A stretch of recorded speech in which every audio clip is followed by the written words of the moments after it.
Di dunia yang katanya makin terkoneksi, masih banyak jiwa yang hidupnya terisolasi. Terlihat mewah forum-forum prestisi, tapi empati sering absen dari diskusi. Di balik angka ada wajah penuh luka, di balik debat ada hidup yang dipangkas suka. Bukan cuma soal untung rugi di layar, tapi soal keberanian untuk benar-benar mendengar. Diplomasi sejati bukan soal gengsi, tapi soal hati yang berani berdiri, bukan untuk diri sendiri, tapi buat mereka yang tak punya kursi. Saat negara adidaya lempar tarif, rakyat kecil yang duluan jadi korban aktif. Sembako mahal, pedagang kecil nyaris tutup. UMKM makin surut, modal habis tak cukup. Produk lokal dihantam sistem global, petani dan nelayan sekarat tanpa sinyal. Tak pernah diajak ke meja rundingan, tapi selalu duluan kehilangan pelanggan. Perdagangan timpang, mimpi pun tumbang. Sistem remuk, harapan pun menghilang. Suara sunyi dari Gaza menggema lagi. Anak-anak tumbuh dalam dentuman, bukan dongeng. Tidur di bawah langit yang retak dan bengeng. Orang tua menatap langit tanpa harapan, sementara dunia hanya diam dalam pengamatan. Meja-meja diplomasi penuh cahaya, tapi suara mereka tak sampai ke sana. Perang paling kejam bagi yang tak milih, tapi luka tetap datang mengiris bersih. Di sudut dunia lain listrik pun tak nyala, gelap gulita, tak kenal kata berdaya. Forum bicara soal energi hijau, tapi akses masih elitis, tak semua ikut maju. Kita mimpi dunia lestari tanpa bencana, tapi lupa keberlanjutan butuh keadilan nyata. Bukan hanya retorika yang rapi, tapi sistem yang bisa diakses tanpa diskriminasi. Diplomasi sejati bukan soal gengsi, tapi soal hati yang berani berdiri, bukan untuk diri sendiri, tapi buat mereka yang tak punya kursi. Kita berkumpul bukan untuk debat semata, tapi untuk mendengar dan merasakan luka yang nyata. Karena diplomasi paling kuat lahir dari empati, dan empati adalah aksi untuk yang terpinggir sisi. Bukan kuasa yang jadi pangkal solidaritas, tapi keberanian menjaga harapan. Itu yang sejati, itu yang tulus.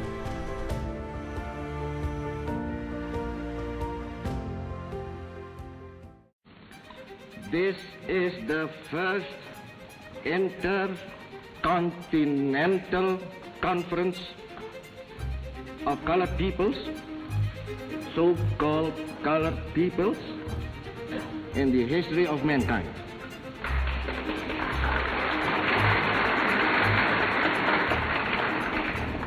I am proud that my country is your host. It is a new departure in the history of the world that leaders of Asian and African peoples can meet together in their own countries to discuss and deliberate upon matters of common concern.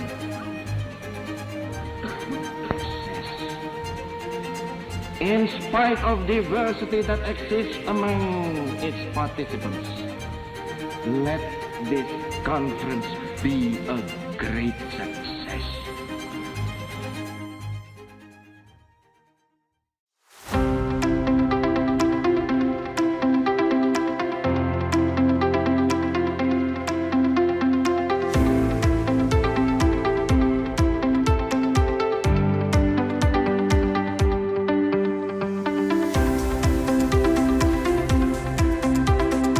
Dan tentu spesial buat teman-teman para delegasi yang sudah hadir di pagi hari yang cerah ini.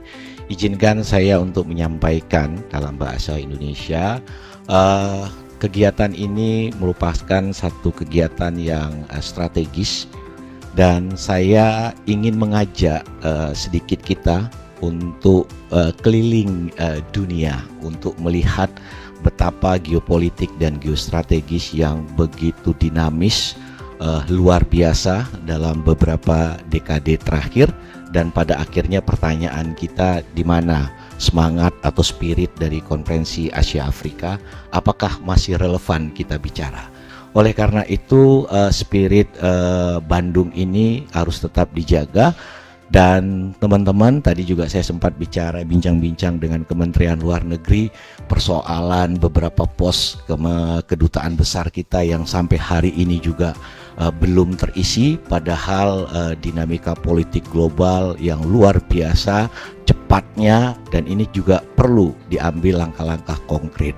Kita sampai hari ini belum punya duta besar untuk di PBB, kita belum ada duta besar untuk di New York, di beberapa negara di Eropa, dan bagaimana peran kita ya dalam konteks politik global. Oleh karena itu melalui konferensi simulasi ini saya mengharapkan dari teman-teman ya mahasiswa yang kritis untuk setidaknya memiliki pada akhirnya ada policy brief ya yang bisa dibuat oleh kalian, yang kemudian kita coba tawarkan kepada stakeholder yang ada sebagai bagian dari langkah kecil dari pertemuan kecil kita di pagi hari ini dengan semangat besar kita.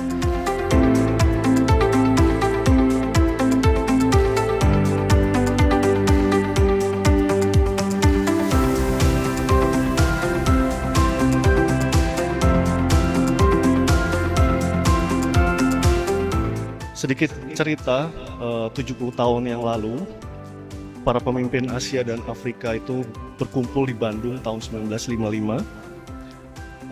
Kami melihat mereka bukan datang karena diundang oleh kekuatan besar, tapi kami melihat mereka datang karena peduli. Mereka membawa empati, bukan ego. Dan dari empati itulah lahir semangat solidaritas yang menggema hingga hari ini.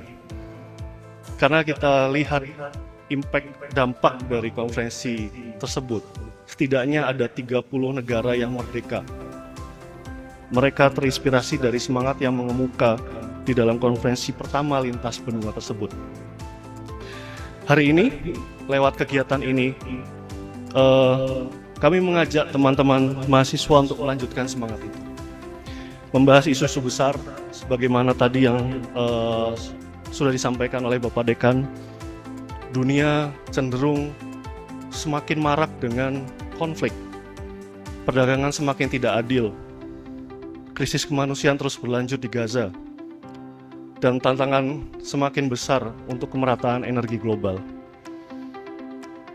Hari ini, teman-teman mahasiswa, lebih dari sekedar belajar diplomasi. Kegiatan ini adalah ruang untuk melatih kepekaan. Karena diplomasi tanpa empati hanya akan jadi rutinitas. Tapi diplomasi dengan empati bisa menjadi kekuatan perubahan. Kami dari Kuat Baca percaya bahwa media bisa menjadi jembatan untuk hal itu, menghubungkan masa lalu dengan masa sekarang, menghubungkan masa lalu dengan masa depan, dari ruang sejarah ke ruang kelas, dari kata menjadi aksi.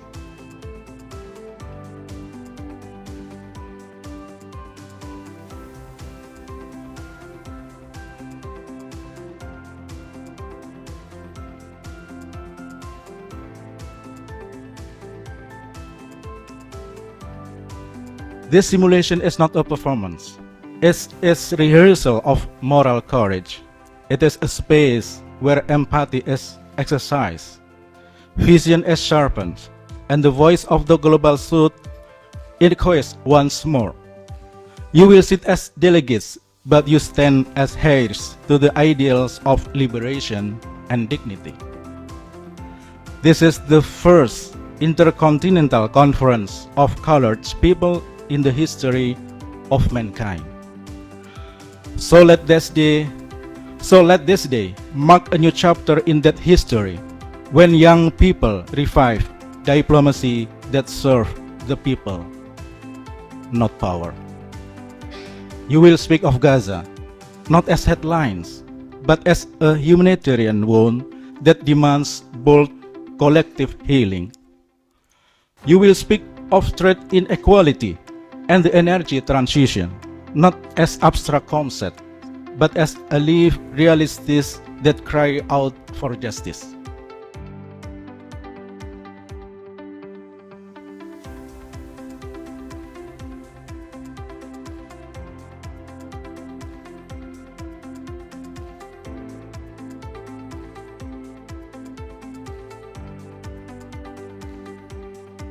Floor is substantive discussion on the following agenda item, and please assign to your each respective rooms. Thank you very much.